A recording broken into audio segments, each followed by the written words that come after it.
2004. لا كانت قضية تعدد العهدات، كانت العهدة الثانية. لا كانت قضية الصحة، كان قضية موقف عند البعض اللي كانوا يقولوا تو صف بوتفليقة. احنا ما نجادلش الناس ونقول اننا قادمين على موعد اللي يخلي الشعب يمشي يخير. اللي يحب يجند المترشح اللي يبغيه يتفضل، اللي يحب يجند ضد مترشح اللي موش باغيه يتفضل. فقط اعتقد ان ما فيش شيء قادر يمنع الشعب الجزائري يقرر بكل سياده عند موعد الانتخاب.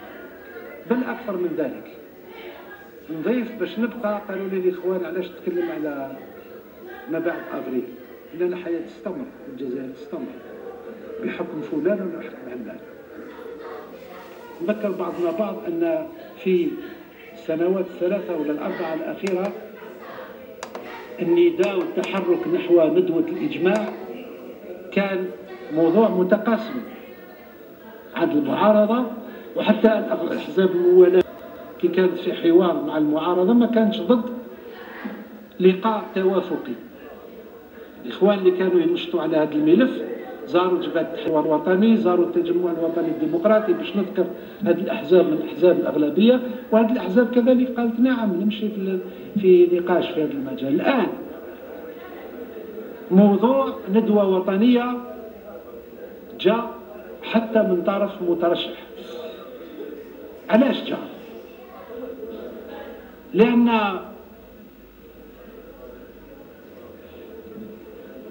صاحب الفكره حاليا استخلص هذا من دراسة الأوضاع الوطنية ومن حق التجربة والمنصب. واش نقدر نقول على الأوضاع الوطنية؟ 20 سنة من الاستقرار، 20 سنة من الاستقرار البنادم يمشي وينسى. الكبار بداو ينساو المأساة، الصغار الحمد لله ما عاشوهاش. 20 سنة من تقدم، فيه نقائص لكن فيه تقدمات عديدة. الكبار بعيد عليهم الزمان اللي كانت صباح الناس ولا في الليل تبات تسنى الماء. الحمد لله حتى في المناطق اللي مازال مخصوص ماهوش 24 سنة على 24 ساعة على 24 ساعة وبلديات ماهيش كلها، على الأقل يجي الماء كل يوم.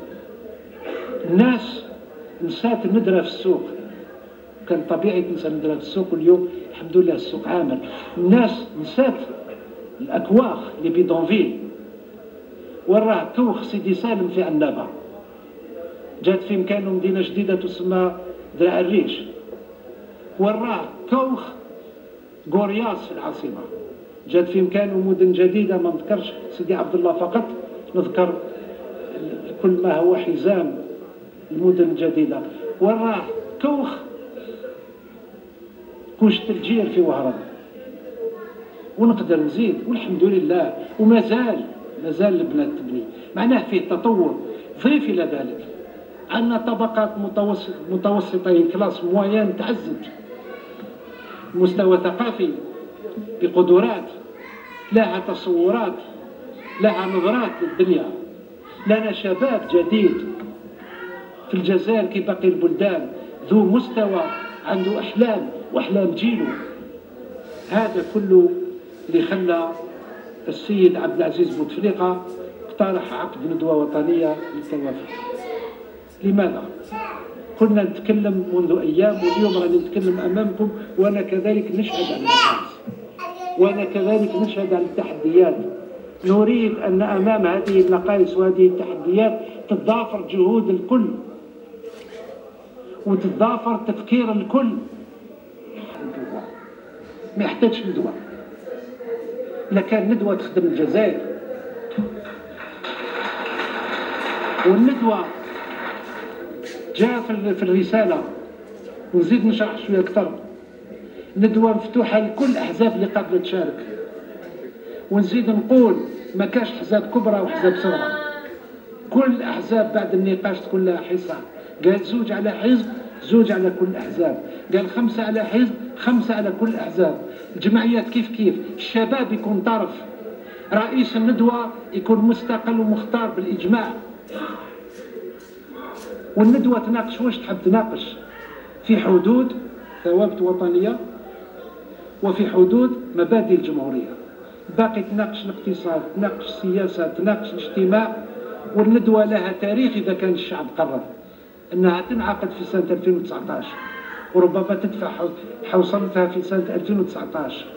أرضية اللي تكون أرضية الكل وتأتي معها من دون شك حكومة إجماع وطني، حكومة الكل، ويأتي تعديل دستوري يغير الشيء اللي لازم يتغير. حزبية ومعارضة، والله المشهد أنني بلغت. وآخر نقطة اللي نطرق لها في الباب السياسي هي الحراك في الشارع. سيداتي سادتي، منذ أسبوع لنا مسيرات.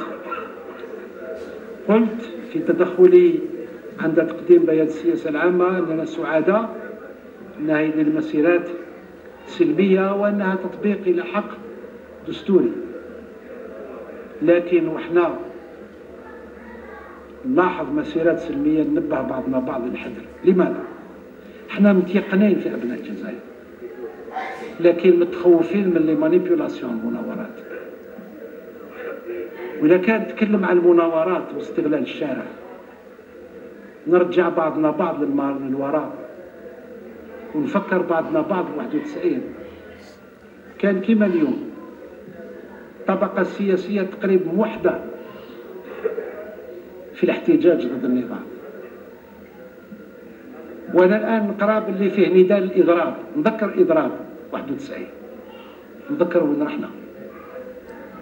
وكذلك نزيد نذكر وننبه على النداءات المجهوله اللي يسوقوا صافي يقول انا قدور بن قويدر ونادي لي، او انا جمعيه كذا ونادي الى. لماذا التستر؟ نضيف الى ذلك ان بدينا نشوف بعض الاوساط الاجنبيه تتحرك، تعلق، تقول الشعب الجزائري فطن، الشعب الجزائري في داره. احنا ماناش نلعب باش نخلع، ماناش نتكلم باش نخلع الشعب، لا، ماناش نتكلم باش نستغل الماضي حتى اللي يساع ولا حتى اللي شاب يسقسي قريب. ماناش نتكلم ولا نشير في تدخلاتنا الى واقع العالم العربي.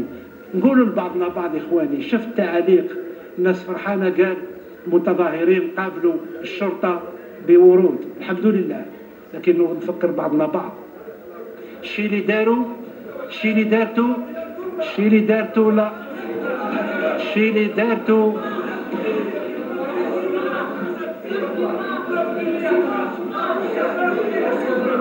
نذكر بعضنا بعض إخواني، نذكروا بعضنا بعض باللي سوريا بدأت بالورود.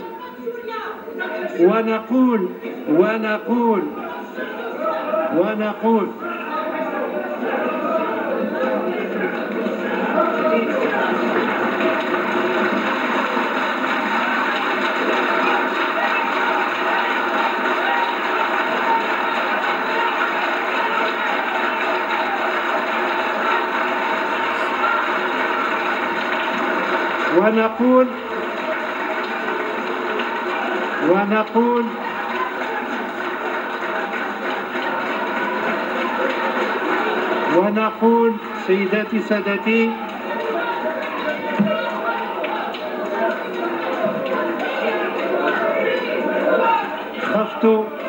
خفتوا يسمع الشعب.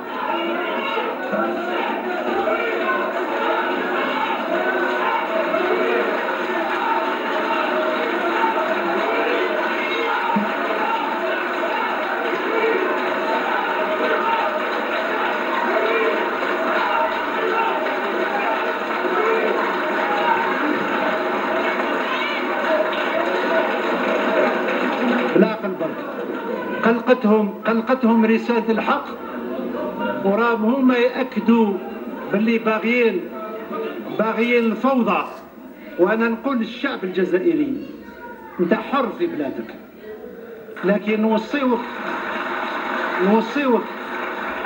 من حقك تختلف مع النظام. ما تقدرش تختلف مع وطنك لأن الأنظمة والحكومات تجي وتروح، البلاد تبقى بعد ربي سبحانه، تبقى البلاد ويبقى شعبها. فتحيا الجزائر، شكرا لكم والسلام عليكم ورحمة الله.